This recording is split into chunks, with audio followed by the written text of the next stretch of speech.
Okay, so now we're going to calculate the arc length of this one. And you'll see that something very similar is going to happen to the previous problem that we did.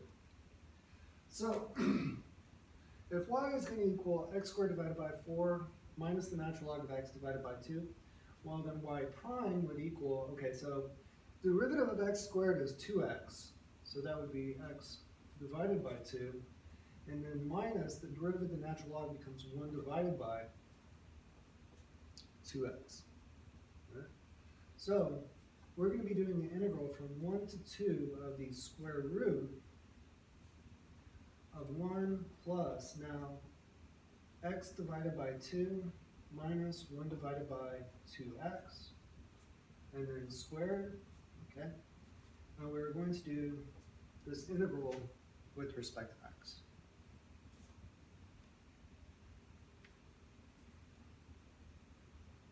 All right? So this becomes the integral from 1 to 2 of the square root of 1 now plus x squared divided by 4, okay?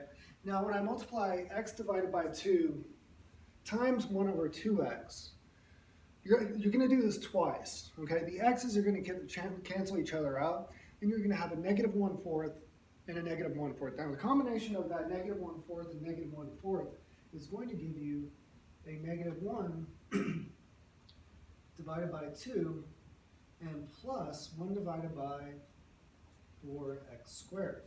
Okay, still integrating with respect to x.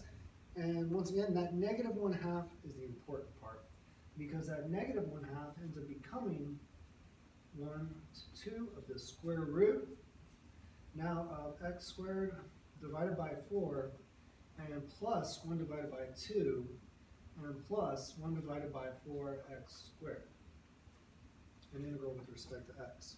Okay. Now, when doing this, you're switching a minus 1/2 into a plus 1/2, okay?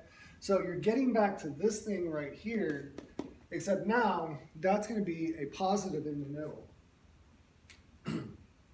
So,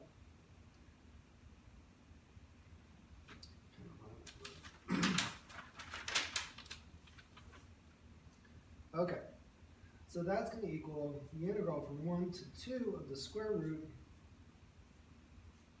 and this is going to be x divided by 2 plus 1 divided by 2x, now squared, and integral with respect to x. Now the square root and the square cancel each other out, and this becomes the integral from 1 to 2 of just x divided by 2, and then plus 1 divided by 2x, the integral with respect to x.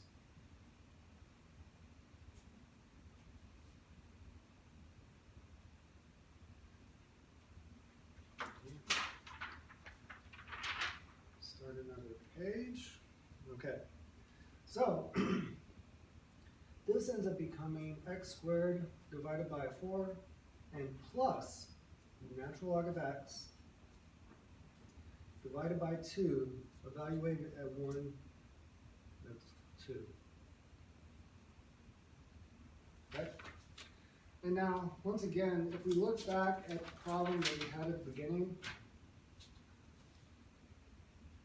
you see how that minus right there ended up becoming a plus? That's it should be a sign that you actually did get to the correct answer. We're not there yet, but. So, this will become 2 squared divided by 4 plus the natural log of 2 divided by 2, and then minus 1 squared divided by 4 plus the natural log of 1 divided by 2. So that is the answer to the arc length of that problem.